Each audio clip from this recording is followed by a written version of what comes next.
There is absolutely nothing more important to Donald Trump than loyalty. But let's be clear, it is a strictly one-way street. Donald Trump never returns the undying loyalty that his cult, the Republicans in Congress, or his own cabinet members give to him. And that is a lesson that Lauren Boebert is learning the hard way right now. Honestly, for all of our sakes, I hope she finally gets the message because Donald Trump has been attacking her relentlessly. He's going after her over the Epstein files, her support for Thomas Massie, and her opposition to his disastrous war on Iran. We even have a bombshell about her calls for resignation that we are going to dive into. We are going to get into it all, but before we do, if I could quickly ask you to leave a like on this video, and if you haven't already and you enjoy our channel, to hit that subscribe button because it goes a long way in supporting our work. Now I want to start with some news that Thomas Massie broke last week. He revealed exactly what Donald Trump took away from Lauren Boebert, her district, and the entire state of Colorado just to punish her for signing onto that discharge petition for the release of the Epstein files. We need that context before we look at Donald Trump's latest meltdown. 2 separate posts attacking Boebert. That's where we begin. The news Massie broke. Before we get into this total freakout and a story about Donald Trump's deep-seated corruption that you're definitely going to want to stick around for. Boebert, they took her over to the Situation Room, right? Like this is where, if they're trying to kill or capture Osama bin Laden, this is where they are at the White House. They took her into the Situation Room and tried to whip her into taking her name off of the discharge petition. Over Epstein. Over Epstein, yep. And then the president vetoed a bill that would have brought water to a large portion of Colorado. Like, over Epstein. Over Epstein. And this isn't even, at this point, it's not just about Lauren Boebert. Why are people in Colorado deprived of water? Because their representative wants to expose a sex trafficking ring. I mean, none of this makes any sense. I don't know how many times I've said this lately, but it feels especially pertinent right now. Donald Trump hates the people who support him. He just does.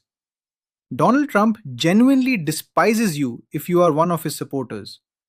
He steals your money through constant grifting donation asks. He makes you pay his legal bills, and he tricks you into buying his meme coins that he eventually rug pulls.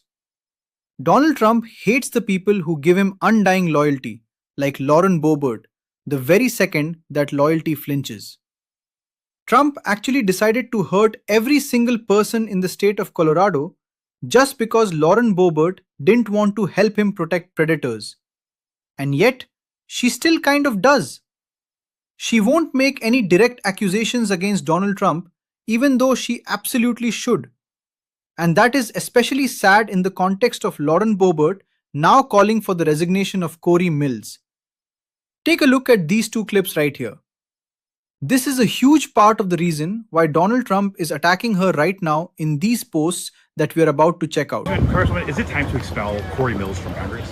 We're going to see what's going on. I mean, there was an ethics investigation. I mean, obviously, Republicans have been covering to, I don't know, protect people from I don't know what.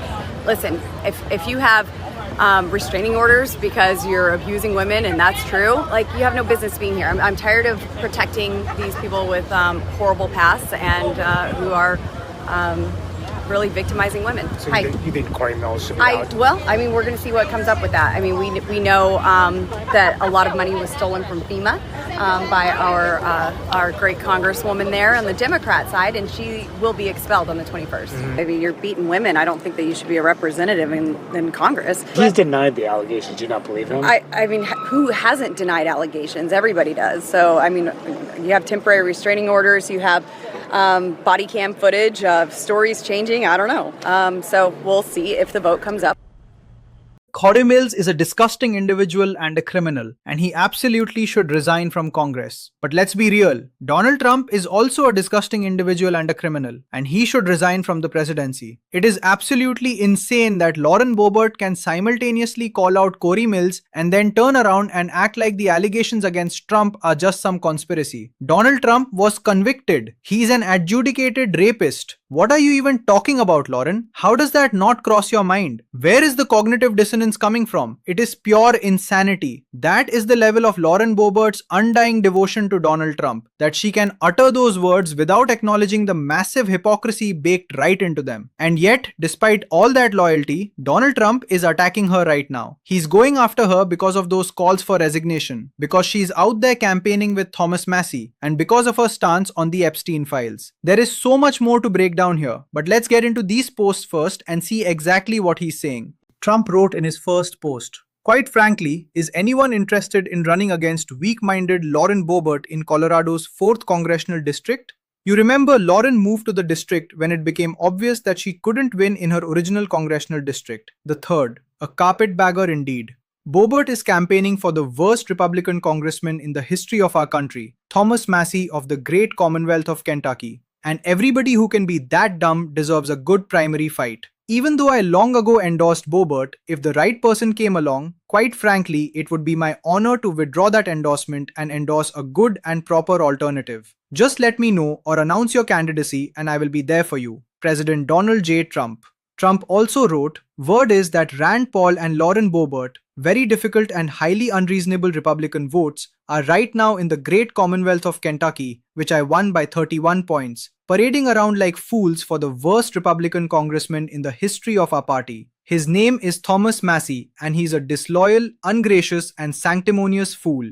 Trump definitely didn't write those big words because they are spelled correctly, who quite frankly almost never votes for even the best of Republican values. The man is running against Massie, Ed Gallin. He's a true American patriot, apparently a farmer from Kentucky and a military hero. He is loyal, loyal, loyal, loyal. Look at that word popping up. How interesting. And MAGA all the way. Vote for Ed Gallin and wipe away the stench of one of the worst congressmen in the history of our great party, Thomas Massie. You got to stop with Thomas Massie. May we never have to deal with him again. President Donald J. Trump. So Donald Trump is absolutely furious with Lauren Boebert. He's mad because she's campaigning for Massie. He's mad because she voted to release the Epstein files. And he's mad because she's attacking other disgusting criminal Republicans who mirror his own behavior as a sex pest. What a massive surprise. Donald Trump is not loyal to anyone unless they are showing him 100% undying loyalty every single second. And even if you do that, he will still throw you under the bus the moment it suits him. Donald Trump does this constantly. He is always willing to kick you to the curb. Look at Pam Bondi. Apparently, she wasn't corrupt enough for him. Kristi Noem, I guess she was too messy with her spending and her personal life. So Trump just said, "Get the hell out of my administration." And notice how it's uniquely always women he targets this way. I know he's going after Massie right now, but his favorite targets are usually women. So, to all the Republican gals out there, maybe it's time to wake up to that fact. It's hilarious, really. The same thing happened with Marjorie Taylor Greene. She gave this whole spiel that just cracks me up. She was like, "I just don't think the Republican Party is very good to elected women or women wanting to get into leadership." And I'm sitting here thinking, Marge, you total idiot. Republicans aren't good for women in this country, period. The irony is that Marjorie Taylor Greene's entire career is built on the backs of liberal and progressive champions who fought for her right to even have a voice. And she uses that voice to be a complete grifter. I know some people get mad when I don't heap praise on Marjorie, but let's be real, she is a grifter. And grifting is a major part of this story. Marjorie, Lauren, it's no wonder you're in this position. Do you even know the party you're a part of? Have you ever cracked open a history book? Do you remember what they did to a woman's right to choose? It was called Roe v. Wade. They overturned it and you paraded that around as a victory. And now you're shocked that this isn't a great party for women? What a shocker. But corruption is the real engine here. The money pouring in against Massie is coming from a handful of billionaires connected to Israeli interests. Marjorie Taylor Greene, being an actual bigot, called them Jewish billionaires. But we can discuss the secular state of influence without falling into her brand of hate. The fact is, people across the political spectrum, especially younger voters, actually respect Thomas Massie because he's willing to call out this corruption. He's willing to work with Democrats on specific issues to challenge the status quo. Our political system is clearly broken, and people want to wipe the slate clean and start from scratch. That's how Democrats should be campaigning. No more small tweaks. speaks, no more strongly worded letters. We need to blow the whole corrupt system up. A huge part of that is how Donald Trump has personally profited of the presidency. I want to show you this clip. It's about 3 minutes long. Jessica Tarlov went to absolute war on Fox News against the regular propagandists to expose Trump's corruption. This is so important, especially as he tries to take down people like Massie. Let's take a listen. This is where we need to close today. Which did at the start. Well, right? there Everyone, was no buy-in. But now you yes, it was. Everyone said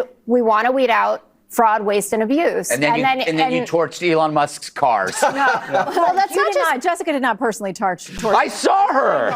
She had the big that. pail of gasoline. That wasn't me. There is a woman online who looks exactly like me, who had a Molotov cocktail. No, everyone was pro-Doge until they saw the fact that they were just removing inspectors generals that were investigating Elon Musk, for instance, or cutting civil service jobs that you then had to give back to people because that's how the government actually runs. The idea of the Trump administration running the intervention into fraud is so utterly laughable when you look at how much they are profiting off of their positions and off of the American people. Trump literally did say, I don't think about the financial situation. I don't think about anybody. That will be in all of the ads. But wait a minute. Let's give some context to that because he was asked about saying about the war, right? And then thing, and he said making sure they don't have a nuclear weapon. Right. And then people heard that because they don't like this war. They don't think he's listening to them. They don't think he cares about their cost of living. So they heard the part where he says they can't have a nuclear weapon. And also, I don't care how it's hitting you at home. I don't care about your gas prices. I don't care about how much you're paying for groceries. That's not what he said. I think context. That's not what he said. It is what is underneath. It's what you heard. I don't think it's what you heard. It's not what he said. You have to talk about how much money Trump and his family and cronies are making off of the office. That's what you say you're going out there. From there to there and then there. It's all the same place. If you're talking about fraud, you're talking about Donald Trump commuting sentences and pardoning people who have done billions of dollars in Medicare fraud, like Philip S. Ford. That's not fraud. Yes, it is. That's why he was convicted. You talk about Donald Trump. He made $3 billion last year. He moved up 118. He made less money this year than he did when he was out of office. He's the president. You're supposed to have make any money. $400,000. Jessica, I know this is going to blow your mind. He was a billionaire and a businessman before he was president, unlike Obama. To sell us out to people is the highest bidder. There is a for sale sign on the White House. The crypto scam. Wait. No, but this is part of it. When you hear that away from part of what the vice president was talking about yesterday, which was we can work with states. Let's try to work with Democrats and governors and whatever to try to go after this because everybody agrees there is fraud within the system that would save everybody money if you get it under control. But my point, so I think we need to talk about that. I'm cool with that. I said that. I said Tim Walz was in trouble for this. You should weed out the fraud. But we just saw that Donald Trump in Q1 made at least $220 million of purchases in stocks. Paramount, Netflix, Warner Brothers, Palantir. So did I. Everyone's buying those stocks. But you're talking. He should not be able to do that. You want to talk about Nancy Pelosi's Talenti gelato drawer? Okay, and you don't care what's going on. Donald Trump is using the presidency as his personal piggy bank. It's nothing more than a way for him to attack his political enemies and hide from the accountability that he deserves. If you don't support him 100%, if you don't hand him $1 billion for some pointless ballroom project, he will turn on you and demand you be kicked out of Congress. Lauren Boebert, wake up. He's not your friend. He's not your bud. He's not your pal. And he's certainly not your savior. He's a predator. He's a piece of garbage. You should be a lot louder in your opposition to him. But look, we are going to continue to call for the truth. Hopefully, these people eventually wake up, but it's probably not going to happen, which is exactly why we need to keep talking and exposing the reality of this administration. If you want to support this mission, as always, please hit that subscribe button and leave a like on this video. If you stuck around until the very end, drop a blue heart in the comments so I know who's in this fight with us. Keep on fighting, y'all. Don't let them silence you. And until next time, I am Liam Prescott and I'll see you in the next one.